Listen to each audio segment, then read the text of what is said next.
Good afternoon, everyone. Thank you so much for attending our press conference. We're very excited to share with you all of the work that has been done over the last 8 months leading up to this moment. Today with me, we've got Dr. Cheryl Mack, Dr. Ginetta Salvalaggio, Dr. Stanley Houston, and Dr. Kayla Gilbert, who will be presenting on different parts of the policy recommendations we have for you today. I will let you know that we are recording this, so a couple of things. One, you will be able to be, your names will likely be able to be seen if you send us questions. But also to that end, when the presentation is done, we will email this out to you so that you have access and can take the parts that you wish from it. Just to let you know, we will start off with the presentation from our panelists, and then we'll have time for some questions after. We do ask if you put it in the Q&A, that would be easiest for us so that we can get to them in order. And so without further ado, we'll get started with a land acknowledgement from Dr. Mack. Good morning, everybody. Today we are coming from Treaty 6 territory, traditional lands that are sacred to many diverse Indigenous peoples. Today and every day, in the spirit of reconciliation, I want to pay respects to the many Indigenous peoples, past and present, who have deep connections to this land and for whom this land is home. Opioid use is not limited to any one group, but the intersection of drug use with key vulnerabilities means that the burden of harms is disproportionately borne by some populations within our communities. This crisis is disproportionately impacting the Indigenous community. Opioid poisonings are a complex issue, and there will be no single solution to addressing these preventable deaths. We need to support our Indigenous partners to address the devastation from this crisis. The solutions need to be designed in partnership with people who use drugs and our broader community. Today, we are presenting the recommendations from the EZMSA Opioid Poisoning Committee and stakeholder partners to address this crisis. Thank you. Thank you. So we'll get Dr. Kayla Gilbert to lead us off by giving you a bit of an overview of everything now. Hi, everybody. Thank you for coming. I'm Kayla Gilbert. I'm a family physician that works in rural south of Edmonton, and I'm here as the rural representative for the Opioid Poisoning Committee. And so today, I just wanted to do some introduction and some discussion about where we're coming from. So the Opioid Poisoning Committee with EZMSA is made up of a multidisciplinary group of physicians with academic and clinical experience and expertise on the topic of opioid poisonings and opiate harm. And we are passionate about this subject, specifically on wanting to help our patients survive. And so that is our ultimate goal of this presentation and of our committee, is to reduce the deaths that have occurred because of opiate poisoning. And also the related harms associated with opiates. We are in support of all the evidence-based addiction and mental health interventions that we currently have, but this policy suite is meant to address the current gaps in policy, and it is a suite of policies. So these interventions are need to be implemented together for lives to be saved. Any one of them is not sufficient for meaningful change, and they work together as a group. Our policy recommendations also require public investment, and this is fundamental to ensure accessibility, accountability, and to reduce stigma for people who use drugs. The recommendations are formed with intersectional and anti-oppressive lenses, and with a keen awareness of the disparity or the disproportionate harms that oppressed groups face, especially in this area. Our recommendations are also informed by respect for the body and mind sovereignty of people who use drugs. And this means that supports must be tailored to individual needs, as well as their goals and values. Our recommendations are developed through multiple sources, including peer-reviewed literature, epidemiology, frontline experiences, policy experts, and in consultations centering people who use drugs and their family members. And so with that, we just like to present our 3 policy recommendations.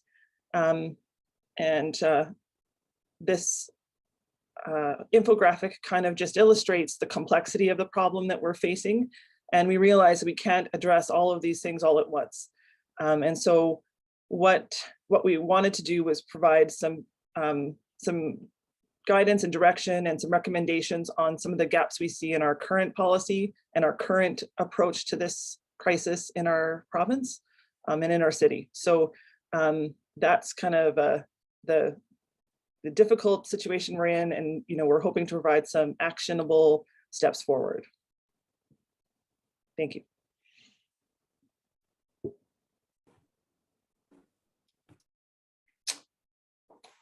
Hi, everybody. I'm Stan Houston. I'm an infectious disease doctor and a professor in the Faculty of Medicine and in the School of Public Health. And so because of my day job as an infectious disease doctor and looking after people with HIV and other bloodborne diseases, that prompted my involvement in development of harm reduction measures in Edmonton zone going back over 30 years. And as an aside, I should say that they have been gratifyingly effective, in fact. So HIV infections caused by injection drug use have declined steadily over several decades in northern Alberta. But when we started this, and particularly when we started to discuss the development of supervised consumption sites, the focus was on preventing infection. Certainly that was my focus. And as I hope that everyone knows, that this concern, while it still exists and preventing infection is still a very good idea, the risk has been overwhelmed by the horrendous opioid poisoning epidemic that I trust you've all heard about by now and are somewhat familiar with. And of course, this has been precipitated by a number of factors, underlying factors, COVID, but in particular by the emergence of this fentanyl in particular, but highly potent opiate products available on the street and highly unpredictable concentrations, so that people are unable to reliably use in a safe manner. So as both of my colleagues have already mentioned, safe consumption, supervised consumption sites have to be part of a package. They're not a standalone intervention, but they are an important part of the package. So we need to increase access and availability to supervised consumption services. We need to figure out how many are needed and where they should be placed, based hopefully on available data about opiate poisoning, and also an input from the people who would use these services. For sure, part of access means making sure there aren't unnecessary barriers, and you may be familiar with a rule about requiring personal health care numbers, which will be a significant obstacle for many of the potential users at highest risk, either because they just don't have a personal health care card in their possession, or they're concerned about the use of this information to harm them in some other way. We are increasingly realizing that supervised consumption sites need to address use by inhalation. It looks as if, in fact, inhalation is increasingly dominant root of opiate poisoning. And last, but by no means least, these critical role of these sites is to connect people who are using drugs with our caring professionals and with a range of services. So certainly health services, so testing and care for other infections, hepatitis C, HIV, and bacterial infections, care for various other coexistent health problems, access to connections for treatment for addiction when people are at the point of requesting to go in that direction, and of course connection with other social services, of which housing would be the most critically obvious and important. So I'll turn over to my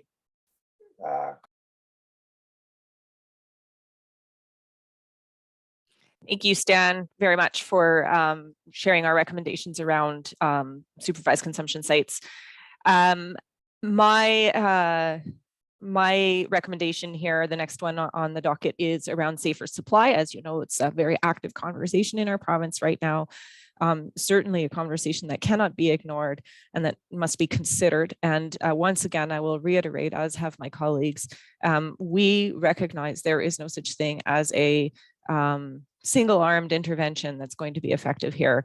There are no silver bullets in a complex problem. It has to be considered as a problem that requires multiple interventions in tandem, and that they will all have an effect and an impact. But they have to be implemented as a package, and they also have to be implemented in consultation with the real experts, who are the people who are using drugs themselves, as well as people who are working closely with people who use drugs. So with respect to safer supply, and a reminder that we are not talking about addiction treatment medications or anything like that. We are talking not so much about reducing use or reducing active addiction in this. We are talking about, once again, reducing drug poisoning deaths. So taking away the actual poisonings and keeping people alive long enough that we can have conversations about other health matters or health needs as they are identified by the person who uses. So just to kind of put that out there as far as what we mean by safer supply. Ultimately, for us, prescribed safer supply programs developed in partnership with people who use drugs and their prescribers should be implemented in Alberta as an urgent measure to prevent the escalating number of drug poisoning injuries and deaths. Programs should include consideration of how potential unintended harms can be monitored and mitigated, and they should be implemented with robust evaluation to add to the existing evidence base in the area. So within that, within that implementation, inform that implementation with emerging Canadian evidence, and there is quite a bit of it coming out. There's a process evaluation that has just been released by Health Canada, and an outcomes evaluation of all the current programs that is underway. We do need to, some of the issues with trying to implement safer supply in other jurisdictions is that there hasn't been quite enough in the way of clinical guidance prescribed, provided to prescribers and pharmacists. So we do recommend an increasing role for professional development and regulatory guidance to professionals so that they can incorporate this into their practice and feel comfortable and competent in doing so, and providing things such as mentorship and so on. And those mentorship processes are starting to emerge across the country. And in addition to including robust evaluation, we also think that prescribed safer opioid supply is the immediately feasible initial action that should precede further exploration of lower threshold models where barriers to more medical models exist. recognizing that polysubstance use is consumed via a variety of routes. Models have to be adapted for people who primarily use stimulants and for people who consume drugs primarily via inhalation, as in smoking. As Stan had suggested earlier, that's important in a supervised consumption service setting. It's also important in a safer supply setting.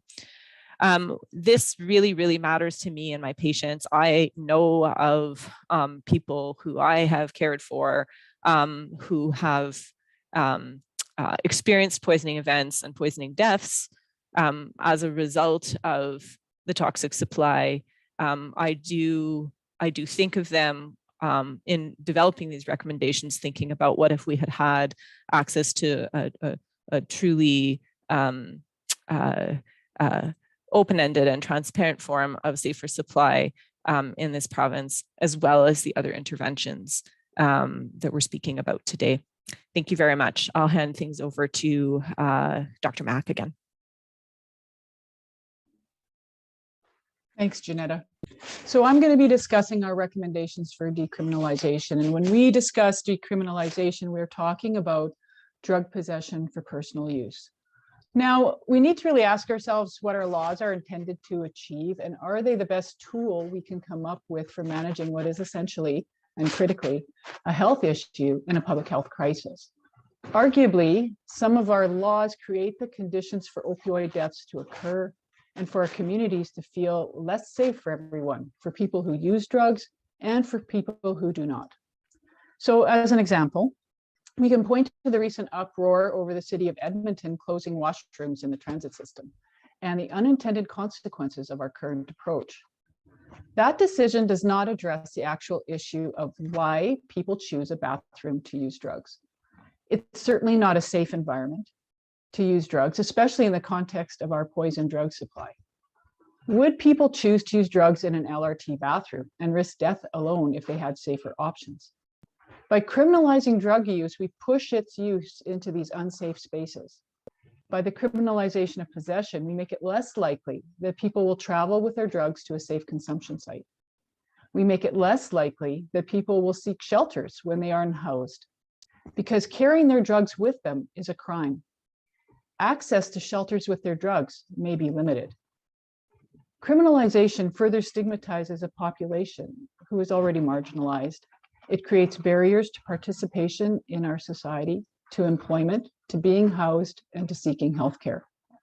So in developing policy and legislation for the decriminalization of drug use, we require the involvement of people who use drugs alongside experts from our justice system, representatives of our communities, and different levels of government.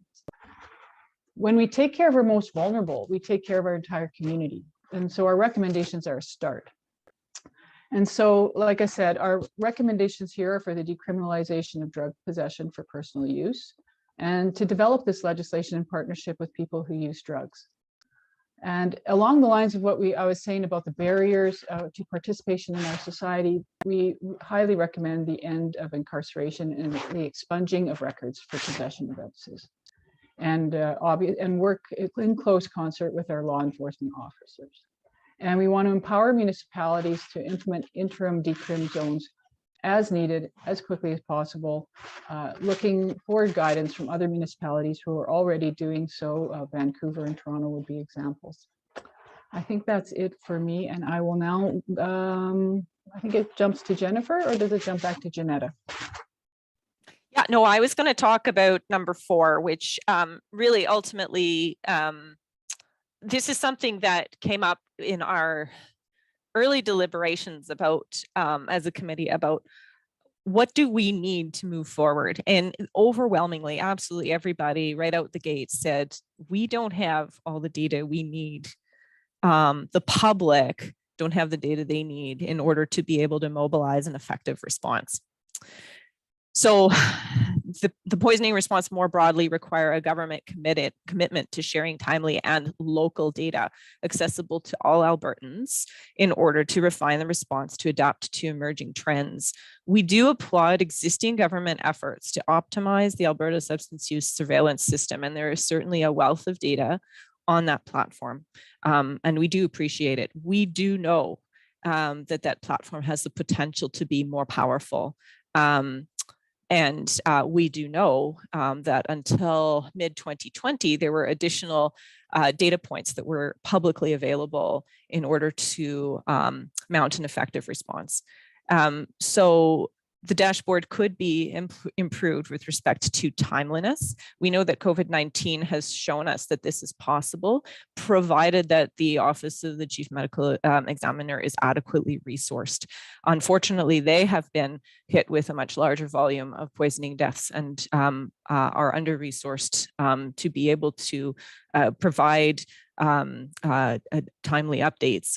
We need to make sure that we get reporting out as quickly as possible within those, within whatever is feasible for that office. The other thing is that we have not seen local geographic area data since mid-2020. And what do I mean by that? I mean neighborhood level data at the urban level. And then in rural settings as well. What about general rural regions? So this will not have an impact, a direct impact on privacy. The local geographic area is broad enough to allow us to just generally understand which areas of a city or which areas of a region are particularly hard hit, and attempt to provide a locally adaptive response and a coordinated adaptive response with people who are on the ground and able to support. So it also allows for a bit of transparency and accountability with respect to decision making as to, for example, where supervised consumption services should be located. It helps communities do program planning and evaluation. So we just want to put that out there, that we need to go back to some of those data points that we had 2 years ago that we know are available, and that really must be made public once again. We are not sharing one final recommendation yet this morning because we are working currently with Indigenous partners to develop a final recommendation specific to Indigenous peoples, and we will release this at a later date.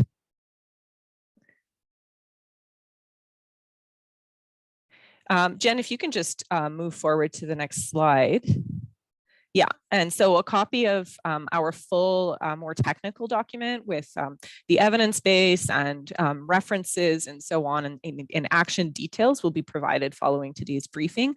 And that document, as well as our summary document, will be available on the EZMSA website shortly. I don't know if you've got anything more to add to that, Jen?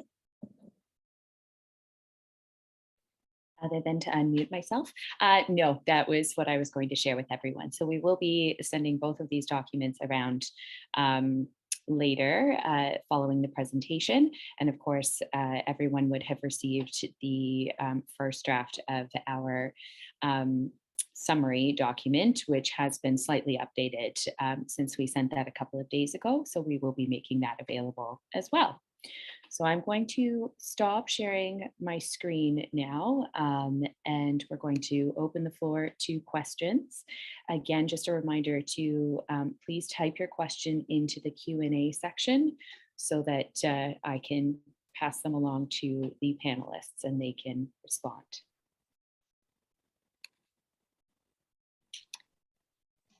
So we have our first question from Scott. Canada's highest court will not hear a bid to temporarily block supervised consumption sites from asking for the personal health care numbers of clients. Could the panelists please provide a reaction to this decision? I guess that should be me. Yeah, well, I mean, honestly, I'm not sure why this is a question that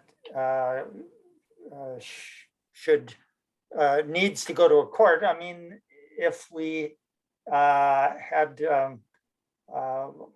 logical leadership and commitment from government to moving forward this intervention, this component of the package of response to opiate opiate poisoning, there wouldn't be a legal issue at all. But in fact, as you know, in Alberta, instead of advancing and developing safe consumption services, we've been going backward with closing services, creating obstacles to use, and specifically this requirement to present your health care number, for which there's just no apparent logical rationale.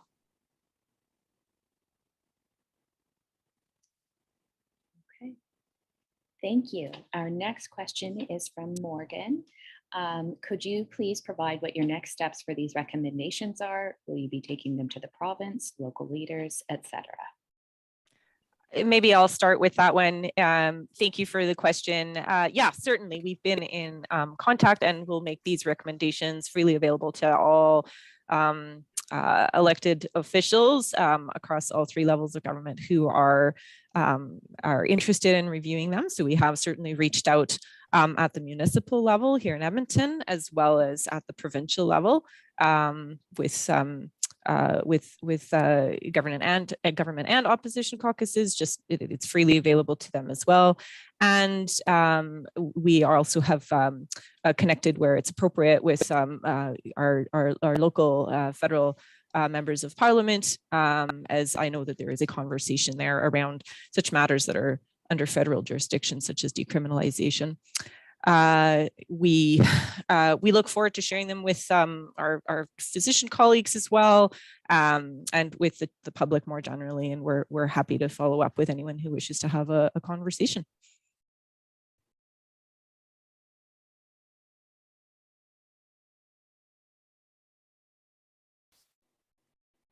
Okay. And the province, sorry, coming from Anna, we've got the province has said they are working on overdose prevention sites, 1 in South Edmonton and 2 in Calgary. What are your thoughts on the overdose prevention sites versus supervised consumption sites? Right. Well, first of all, I guess it's kind of a semantic issue, and exactly what the provincial government means by an overdose prevention site is not known to us, because we don't get to, they don't ask for our advice or other expert advice to any great extent. But presumably these would be sites with less comprehensive services, such as connections to housing, healthcare, etc. I don't know, Ginetta, if you have any other inklings of what their definition of an overdose prevention site is.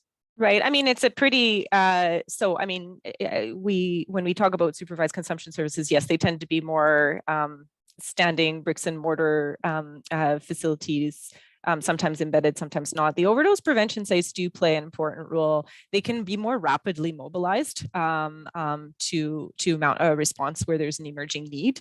Currently, certainly in some areas across the country, for example, OPSs are being used where there's large amount of inhalation, for example, where perhaps within facility structures don't allow for facilitated inhalation use. So there is a role for it for mounting things very quickly, and so I think it should be seen as part of the continuum of care. Whether or not that's the right approach, I think where there's a firmly entrenched area of need, you know, a move towards an eventual SCS is probably the way to go, just from an overall longer term planning perspective. But yeah, there's a role over the short to medium term for OPSs for sure.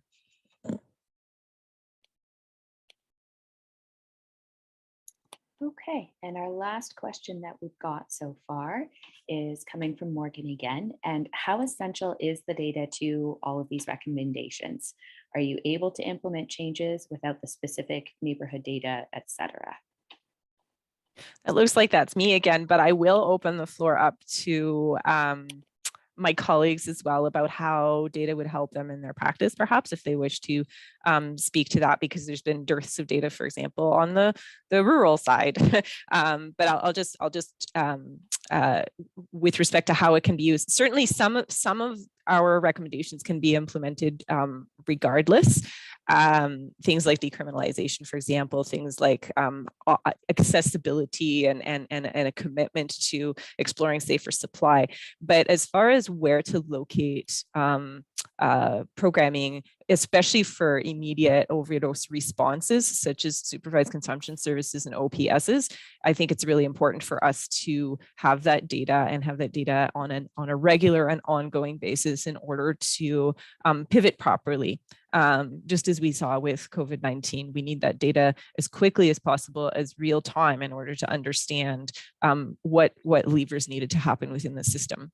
But it also allows us to evaluate how things are going and whether or not there are some areas of need that are being unaddressed and where we need to perhaps have a more intensive level of intervention. So it has an evaluation role as well. So I think we can certainly start to implement without the data, but we will need that if we're going to be an effective, quality-oriented learning system. Does anyone else want to talk about the dearth of data and what it means to them currently? Yeah, I can jump in. So from a rural perspective, we are still in the phase where we don't actually believe this is a problem for us in rural, right? So without the data, we can't convince local leadership or hospital leadership or even Alberta Health Services that we need these services in the rural areas, because we can't prove with data that these things are happening. So it's key for the first step that we have the data so we can, make a good case that we do need these interventions, even in the rural areas where, a lot of this is happening behind closed doors. People don't see it in the same way they do in the city. And so, it's fundamental for us to have change in the rural areas.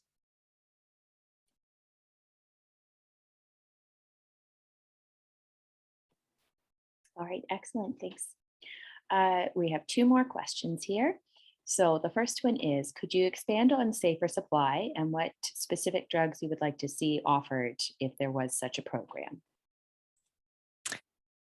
So this is where I think my role as a physician is to stand down as far as recommending specific drugs, but I will think about it from a complex system perspective as well, is that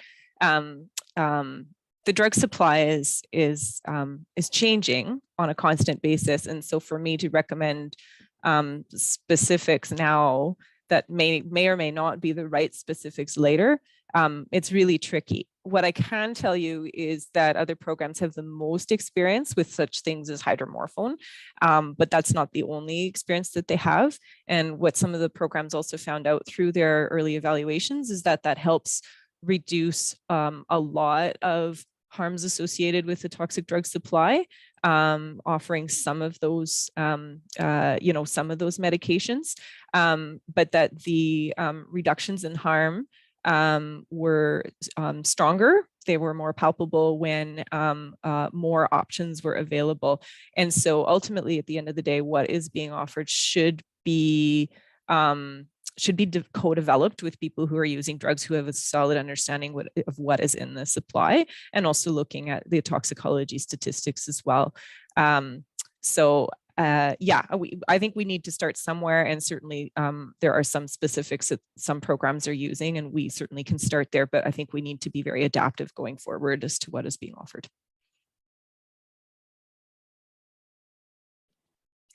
And our final question today comes from Morgan. What sort of timeline seems realistic to make a change in the poisoning crisis?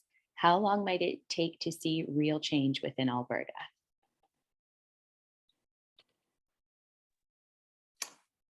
Do you want me to start, Ginetta?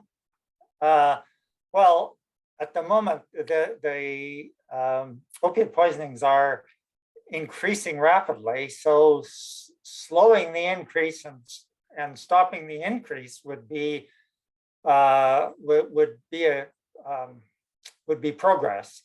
Obviously, it's not a satisfactory long-term solution. Obviously, we want to see things going down, numbers going down, but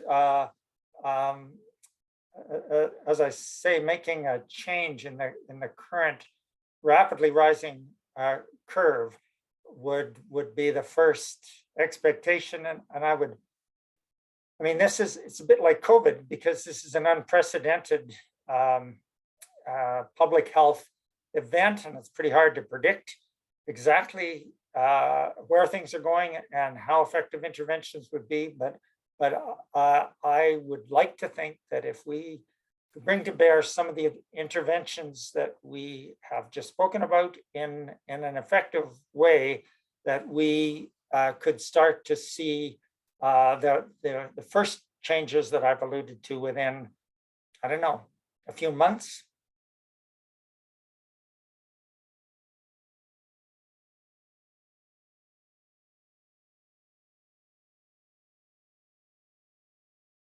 Yeah, I mean, I would agree. And I mean, I'll see if Dr. Mack and Dr. Gilbert have anything to say.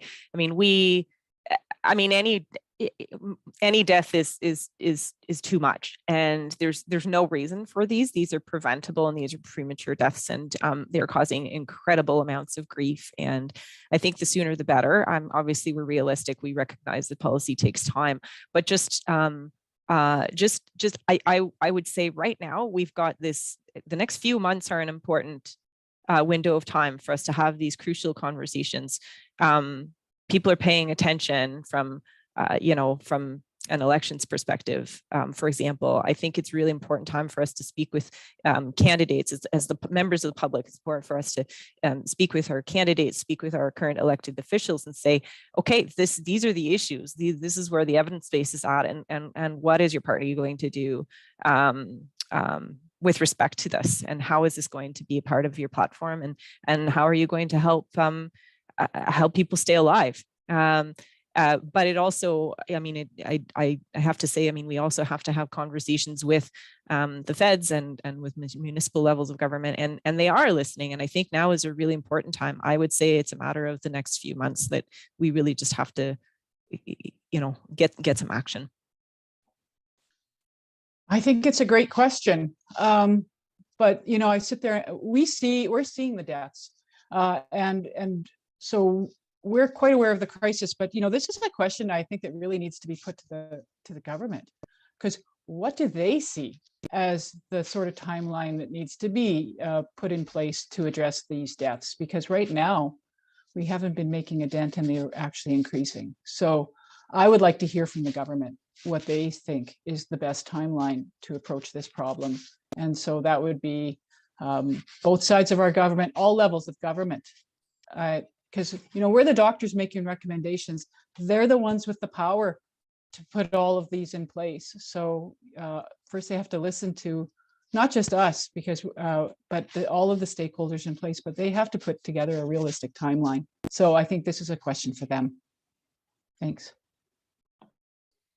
And I kind of like to think about it in the reverse. So I know we've seen in different jurisdictions where they've closed supervised consumption sites, and deaths have skyrocketed within the next reporting cycle. So, I think we can anticipate that the reverse may be true, that if we implement some of these interventions, that we can see an immediate impact on deaths, right? And so I think that just puts our feet to the fire. We need to do something, because people are actively dying, and we have ideas of things that can help and solutions. So we really need to act now. And to add to that too, because it is such a complex problem. I mean, you're going to have to be implementing all of these different modalities in concert with each other, because I mean the toxic drug supply is just exponentially becoming more and more of a problem. And so we have to keep up to it and then overcome it. So like you need to be actually attacking this from many different venues at the same time. And so, it's almost, implementing one thing and then, assessing it and saying, well, it's not having the impact we're hoping for. Well, we have to really be honest and say, this is going to take all of us working together with all of these different recommendations in order to get the result that we're hoping for, which is a drastic reduction in deaths and hopefully all preventable deaths being no longer occurring.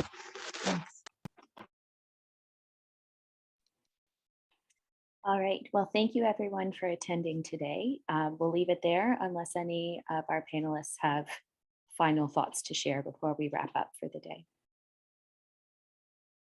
All right. Well, thank you to Drs. Salvalaggio, Mack, Houston, and Gilbert. I know it's been a lot of work getting here, and so thank you very much for your dedication and your passion for this. And thank you to all of you who have joined us here today, because without you, you know, we don't have the voice that we would like to have. It's that much harder. So we will wrap it up for now, and you should be receiving the link to the video recording shortly, and we'll be sending out the documents as well. Have a lovely day, everyone.